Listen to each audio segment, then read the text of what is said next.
Nah, apabila tiba-tiba nih kita sedang di kantor, lalu asam lambungnya kumat, nah kita harus ngapain ini? Melakukan hobi. Kalau misalnya Dokter Tina mungkin hobinya shopping, ya nggak apa-apa dong shopping.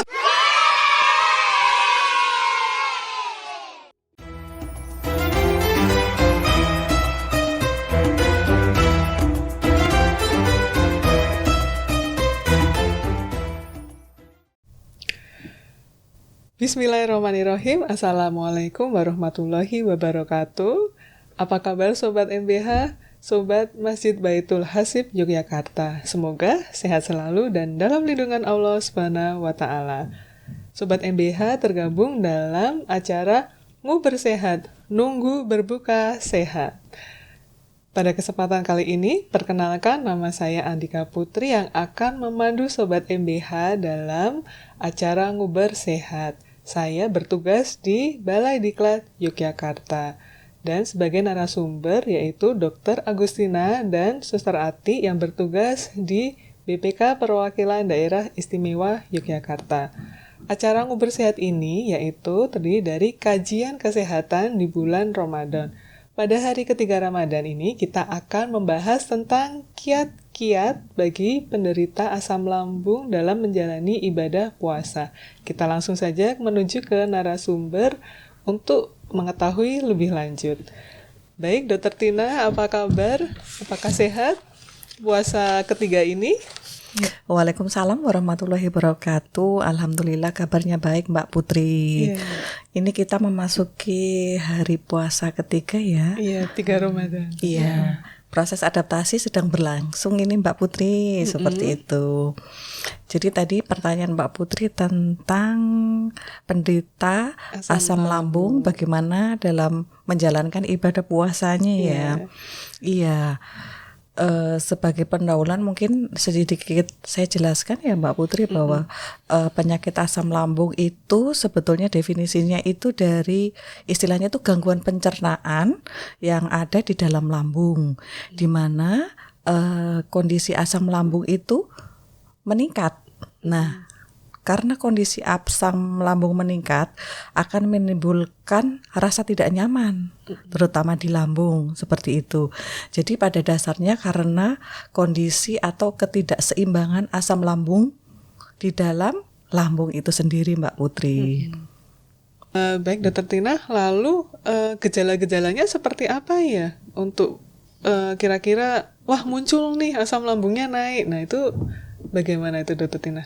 Iya, biasanya gejala pada penderita asam lambung itu karena kan kondisi asam lambung meningkat nih, kemungkinan akan ada rasa tidak nyaman di lokasi lambung. Biasanya akan menjalar ke kerongkongan. Nah, di situ nanti kemungkinan ada rasa tidak nyaman juga di kerongkongan. Kadang-kadang ada rasa terbakar, kalau kita bilang medisnya itu heartburn. Kemudian ada mual, ada muntah, seperti itu. Jadi kalau misalnya pada orang umum bilangnya itu kayak penyakit MAH itu Mbak Putri, tapi kondisi penyakit ini agak lebih parah. Karena biasanya kalau kondisi penyakit MAH itu kan sensasi rasa terbakarnya tidak ada.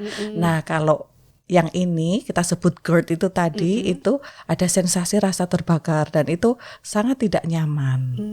Seperti itu Mbak Putri.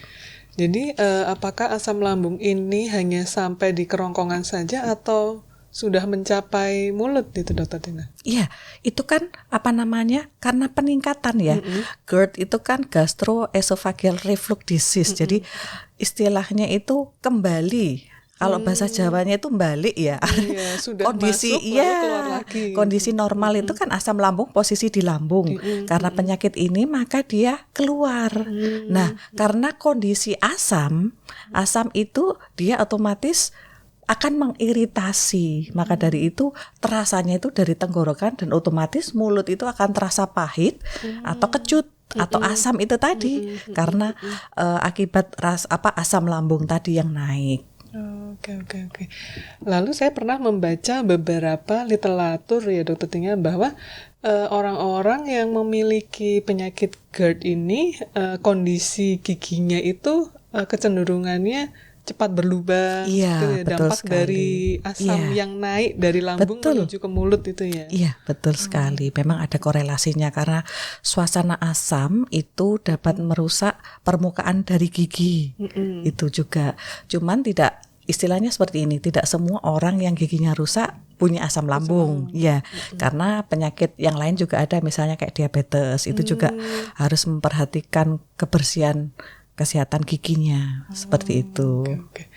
Lalu apakah GERD ini juga berhubungan dengan vertigo, Dokter Tina? Karena beberapa teman yang asam lambungnya naik itu lalu dampaknya sering pusing lalu vertigo, itu apakah benar seperti itu?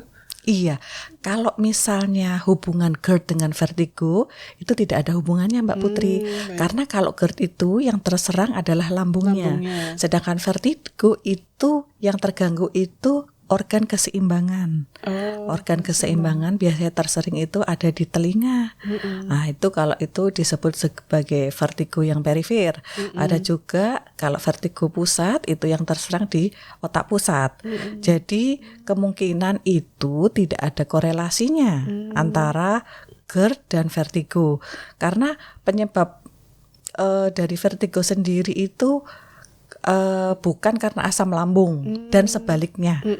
Jadi mungkin istilahnya itu orang tersebut mempunyai dua jenis penyakit yang berbeda dan kemungkinan munculnya bersamaan. Jadi sehingga kesannya akan berkaitan. Seperti sebetulnya tidak ada. Sebenarnya tidak ya. Iya.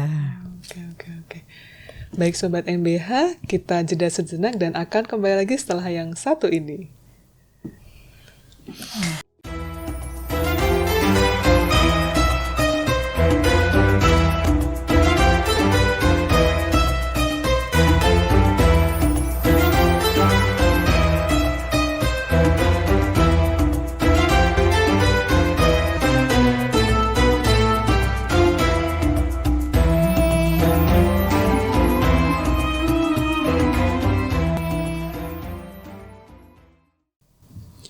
Selamat datang kembali Sobat MBH, Sobat Masjid Baitul Hasib.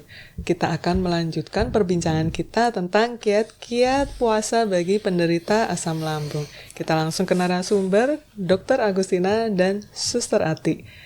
Oh ya dokter, ini ada nggak sih kiat-kiat untuk penderita asam lambung biar puasanya lancar gitu?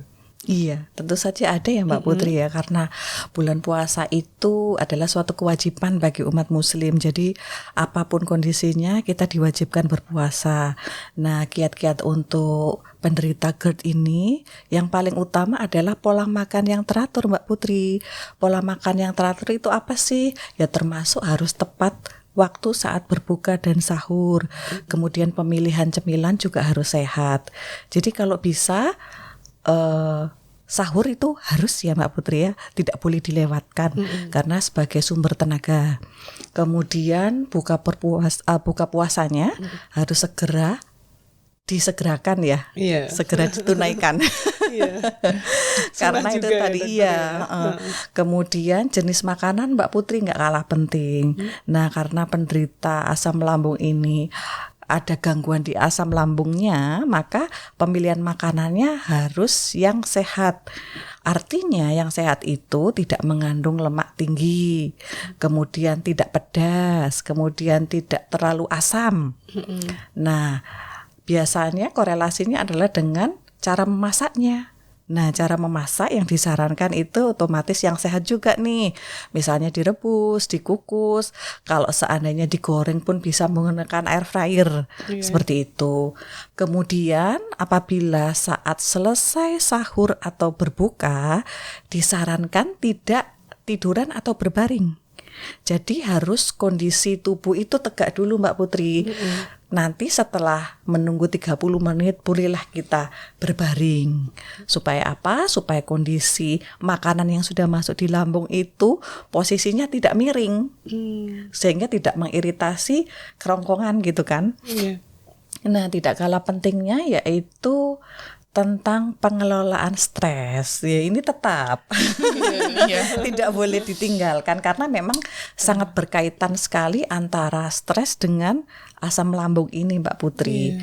Karena yaitu tadi asam lambung kadang meskipun kita sehat nih, makanan sudah terjaga pola makan, tapi stres itu pemicu juga kadang yang tidak disadari oleh kita.